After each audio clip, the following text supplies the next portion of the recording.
how are you going to try to make this as fun as possible for yourself and enjoy this? I'm just gonna go, have fun, enjoy every moment. Don't take it for granted. This year was kind of shaky for me. I didn't know if I'm going to be All Star. It was very shaky, so I don't take it for granted. But no, I'm going to have fun, enjoy the moment. This is going to be for sure a different All Star, and playing man with great players. Who knows if I'm going to ever have the chance to play again with them again. So enjoy every moment. Hopefully, my family can enjoy it too, and smile and just get it over with and go back home and get some rest. Is this, I know you like to talk to guys about the game and learn and try to take things. Do you have time for that here? Are you going to try to talk to guys and what they do, how they do it? Or is it just kind of get in and out, play the game if you can, have fun? And No, for sure. You always got to learn. okay. I'm a student of the game. You always got to learn, ask questions. Like last year, was talking a lot with Kyle Lowry. Like, there's always somebody that you can learn from, and obviously, you've seen our team. There's always somebody you can ask questions and take notes and learn from about the game of basketball and life, obviously. Eric Name. Hey, Giannis. Last year, going into All-Star games, everyone always used to joke about how hard you play. It was always like, oh yeah, Giannis is gonna play hard. Everyone played hard in the fourth quarter last year. Just what did you end up taking from it, and how much more fun was it that everyone was playing that hard? It was fun. You have the best players in the world just playing hard. And it was like a pickup game. In the last 4 minutes and 4 minutes in the last fourth quarter, and it was fun. It was fun. I think it was fun for us. It was fun for the people too.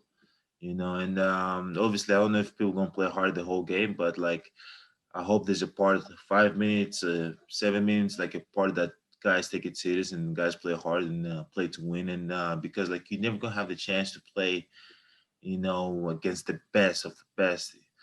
So I'm gonna try to play hard as much as I can. Obviously, try to get some rest and because we've been playing every other day. But at the end of the day, I think once adrenaline kick in and once I see other players and I'm on the court, I might play hard for the whole game that I'm in. But I'm just gonna try to get a win for sure, and hopefully, as I said, guys can play hard even for the last 5 minutes. You mentioned trying to, take something from people when you're at the All-Star game. Is there something that really sticks out? I know you've been on Steph's team before. I know, you're talking about Kyle Lowry. Like, is there something that sticks out over the years that you've kind of ended up learning that, like, hey, every year I should try to take this from the All-Star game? Yeah, I think probably the year that I was on Steph's team, where I realized that every All-Star game I should have fun. I should have fun every All-Star game. Like I should leave the court no matter what with a smile, and since then I've been doing that. But yeah, no, the other thing I learned that was off the court when I had the conversation with Kyle Lowry is that always have 5 to 10 minutes or as many minutes as you have to ask questions. I don't think guys not gonna answer them if you ask them. If somebody approach me and ask me a question about season, about how I take care of my body, like you're gonna give them an honest question, honest answer. So just take time and learn from the vets. It's interesting to me how LeBron still is in one of the best shapes in his life and being the best player in the world and still being in year 18. Like that's really interesting. I want to know how he does that. And other questions too, and you can ask Jokic, you can have Luca and all these great players out there and Steph and all of them. And just take time and actually those two things are really important to me. I appreciate it. Have fun. Zora Stevenson. I remember last year you appreciated the fact that each quarter, right, there was tabs on each quarter. You guys were playing for charity and they're doing the same thing this year. Is it hard? Obviously you're competitive for yourself, but is it hard not to play for other people when somebody else can benefit if you guys win each quarter? Yeah, it's hard. It's for sure hard. Like when there's other people's life on the line and other people are benefiting from us winning or losing. It's kind of hard. not to go, full speed and give everything you have. But hopefully, I can give everything I have. My teammates can give everything they have, and they can also have fun, and we can, get the job done with a sprinkle of fun. Let's go to Harris Stavro. Yanni, I asked you 2 years ago in Charlotte, but you are still down 2-0 to Thanasis on All-Star Game MVP awards. Are you going to try to close the gap tomorrow? Why am I down 2-0? Because he has already 2 MVPs in the Greek League. He has 2 MVPs. I thought our family has 2 MVPs. Yeah. That's how we see it over here. I don't know. Obviously, in your opinion that I'm down to 0, but in my head, in our family, is that we have two All-Star MVPs in myself in Milwaukee, because Tanasi gave me those trophies. So, I'm good. If I don't win an MVP, I'm good. How is Thanasis motivating you? Tanas motivated. Tanas, man, he's a great brother. Every day before the game starts, he tells me, the most important thing is to, have joy, have fun, enjoy the game. As long as you enjoy the game, you're gonna be able to do this for a long time, and it's not gonna wear you down. And obviously, you got to keep getting better each day. But as an older brother, I just want to see you smile. So obviously, he pushes me, wants me to get better. But as I said, he tells me, as long as I'm happy, as long as I'm enjoy what I do, I can do this for 20 years. If I stop enjoying it and start acting like it's work, I'm not gonna be able to do it for a lot of years, and as many years as I want to do it. So I think that's the best advice you can get from older brother. And whenever I look at him in the sideline, he tells me smile. He tells me be happy or enjoy the game, and that's what I try to do. And it always works. It always works. So that's it. Let's go to Christos in Greece. Hello, Giannis. I would like to ask you, after the 5th straight All-Star appearance, do you feel like a veteran in this league about the All-Stars? And how important for you to represent Greece into this big stage? I think I need a little bit more All-Star games under my belt until I feel like a vet. And LeBron got 18 of them. Steph probably got more than 10. But no, it's fun. It's fun. I'm happy that I've had 5. You can never take it for granted. And I'm happy that on this stage I can represent my country, Greece, and the city of Milwaukee, and my family and myself. It's one of the biggest stage of basketball, and hope I do well. And I'm just happy that I'm here. I'm happy that I'm here, and as long as I'm here, as long as I'm happy, I think I'm doing a great job representing, Greece, my family, in the city of Milwaukee. Could you make any prediction about tonight's game? Some days ago, you said it's over. Could you make any prediction today? Every game I play, I try to win. And I think my teammates are the same way, and we have a unbelievable team, and hopefully we can get the win tonight and go back home with a smile. Joe Varden with The Athletic. Hey, Giannis. You said a minute ago, and it was just in passing, but you mentioned that you thought LeBron was still the best player in the league. Do you think that? I think he's one of the best players in the league. Don't you think that? Well, I do. I spent most of my career covering him. But yeah, I mean, he's 36 years old. You're a 2-time reigning MVP. I mean, you got a couple other guys out there. I'm just curious what you actually thought about this. No, for sure. I think he's one of the best players in the league, for sure. There's no doubt. Like he's a champion, and as long as you're the champion, the best player in the league, I don't care who's the MVP. I don't care who's the leading scorer of the NBA. If you're the champion in the best team, I think you're the best player in the world. And before that, it was one before that, Toronto. It was Kawhi, in my opinion. And before that, it was the person that won the championship. Like whoever wins the championship is the best player in the team and the best player in the world, in my opinion. Is there anything?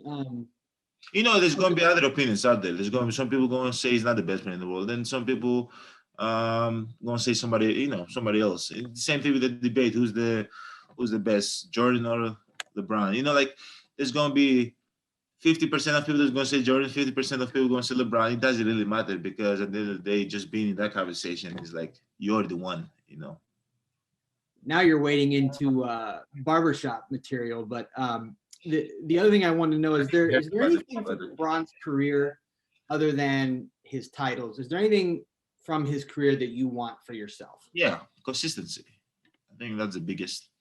He's been consistent like for 18 years. Like he's always there. He's always showing up. Like, it's unbelievable. I think, he obviously gets credit, but I think we got to give him even more credit. Like doing it for 18 years, guys, like that's hard. And hopefully I can be there. Hopefully I can do this for like 18 years, 20 years, and that's the goal. But at the end of the day, you got to like spend $1.5 million on your body. I don't know if I can do that. I'm too cheap for that. But no, I'm joking. But it's crazy. It's crazy to me, man. He's been so consistent, and it's fun. It's fun to watch. It's definitely fun to watch. Sarah Spencer with the Atlanta Journal-Constitution. Hey, Giannis. Typically, All-Star is so packed with fans and fanfare and all that kind of stuff. What are your thoughts on playing a game tonight with so few people in the stands, and just how has it been different this year so far with kind of there's not going to be fans in the game tonight? I haven't been on social media. I don't know. Are there going to be fans in the game tonight? There's going to be about maybe 1,500 people. It's healthcare workers, some HBCU people, that kind of thing. Okay, that's good. That's amazing. Obviously, it's going to be hard because like whenever you go to play the All-Star game, you always like it's always packed. It's like almost like a big party. And obviously it's going to be hard not having that. It's going to feel a little bit different, but still we got 1,500 people, and we're going to try to give them a show. Hopefully they can have fun, enjoy it. And it's been hard. It's been hard this year not having people in the arena and people coming to cheer for their team, because that's what basketball is about. But at the end of the day, like the last couple of games, we've been having people come out and to cheer for the team, cheer for us, and it's been fun. It's been extremely fun, and I'm happy that slowly, while everybody's being safe, they can come and support us. Thank you. Thank you. All right, time for just a couple more. Let's go to Mando in Greece. Καλησπέρα Γιάννη, από την Ελλάδα, καλημέρα για σένα. LeBron James, draft you first in the picks. If you would be the captain, would you do the same and draft LeBron first? Or who else if it wasn't LeBron? If I was the captain. Yes. Not the captain, I probably could not draft LeBron, to be realistic, because he would be the captain from the other team. But say if I had the opportunity to draft LeBron, for sure, yeah. I did a couple of years ago when Steph drafted me first. I returned the favor to him. Mm-hmm.